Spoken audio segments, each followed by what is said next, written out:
Celebrity Jeopardy the other day, and in this particular episode, the contestants were Melissa Peterman, Jackie Tan, and Neil deGrasse Tyson. Melissa Peterman and Jackie Tan are actors. Neil deGrasse Tyson is an astrophysicist. He's the director of the Hayden Planetarium at the American Museum of Natural History.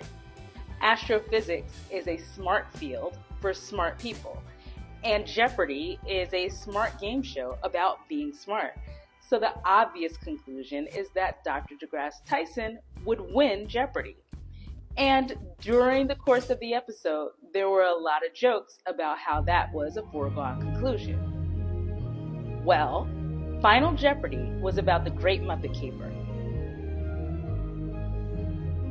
I love that movie, but maybe Dr. deGrasse Tyson has never seen it because he got the question wrong.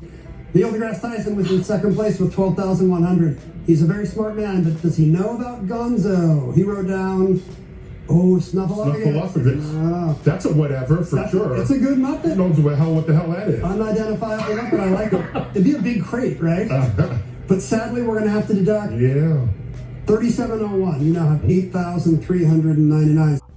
He did not win. He actually came in second. So what does that say about him?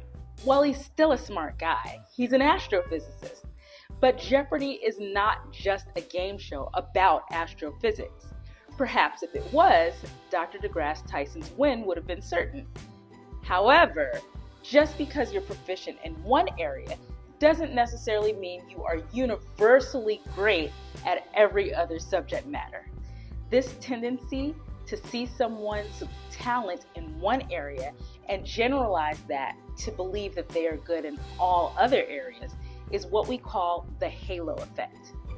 Now I'm going to take this time to ask you to subscribe, like, and share because I think this phenomenon is one that a lot of people need to hear about. The halo effect is a particular type of bias that makes us overestimate how good someone is or will be in a particular scenario. It's the type of thing that makes people think a neurosurgeon would be a good housing director or that a cable talk show host would make a good Secretary of Defense. Those skills are not necessarily transferable. Another example of this in our everyday lives is what some people call pretty privilege. That's when you see someone who you find attractive and you have a tendency to view them as more competent, more trustworthy, or more virtuous. This is why many con artists are often very good looking, charismatic, or charming. Psychologically speaking, the halo effect is humanity's attempt to make sense of the world. That's why people sometimes ascribe morality or goodness to people who are successful or wealthy. They must have achieved their success because they deserve it, or they're smarter, or they're better than others. While I was prepping for this video, I actually came across another video by a physicist named Collier. And in it, she describes this phenomenon of people wanting to believe that those who are successful in business are also geniuses in physics. It's a little strange, but it is something that I noticed as well, so I'm glad that someone else noticed it too. I'll link to the video below. But it helps our minds make sense of the world if good things happen to good people. If success is correlated with being smart or good or virtuous. It would be nice to be able to say that good things only happen to good people.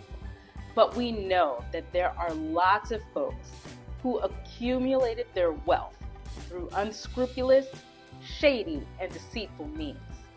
But this idea that those who achieve success by any means necessary were able to do so because they deserve it is the same divine right mentality that was used to justify abuse, shedding blood, and pillaging for centuries in the name of accruing power. We don't like to think about that too much because it is simpler to just believe that good things happen to good people. But following that through to its logical conclusion, that means that bad things happen to bad people. Poor people, sick people, people who aren't as successful must be in that predicament because they deserve it. Some moral failing or fault of their own. They're lazy, they're dumb, they're criminal, they're bad.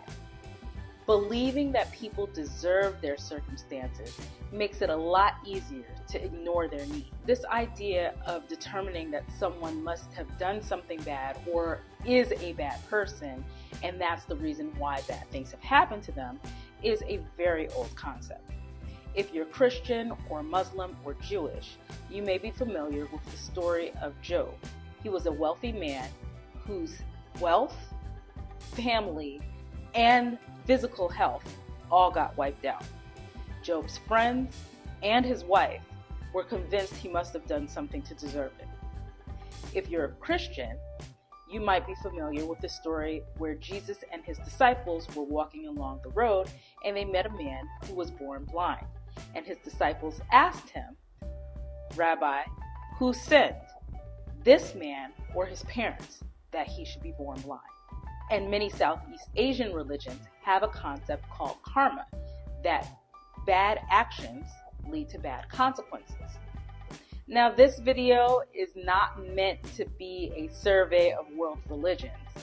I just bring up these examples to show you that this concept has been around in human thought for millennia, in different eras, in different countries, in different cultures, all around the world. But if you do study any of those faiths, you'll know that, for one, karma is not this one-to-one correlation that Western thought sometimes tries to reduce it down to. Job was actually righteous, and at the end of that story, God comes and tells his friends that Job actually didn't do anything wrong. And in the story with Jesus and his disciples, Jesus tells them that no, neither this man nor his parents did anything that caused his blindness. So the lessons that we take away, whether you belong to those faiths or no faith at all, is that we cannot affirm these biases that tell us that we can judge someone's character by the outward circumstances that they're in. And from a psychological perspective, we need to be aware of the halo effect, understanding that sometimes we can be biased and attribute talent, skill, or goodness in places where it hasn't actually been earned. Being aware of this can help prevent us from falling prey to charming scammers. It can keep us from putting people in positions that they're not actually suited for, and it can help us to recognize virtue and talent in people who we might otherwise overlook.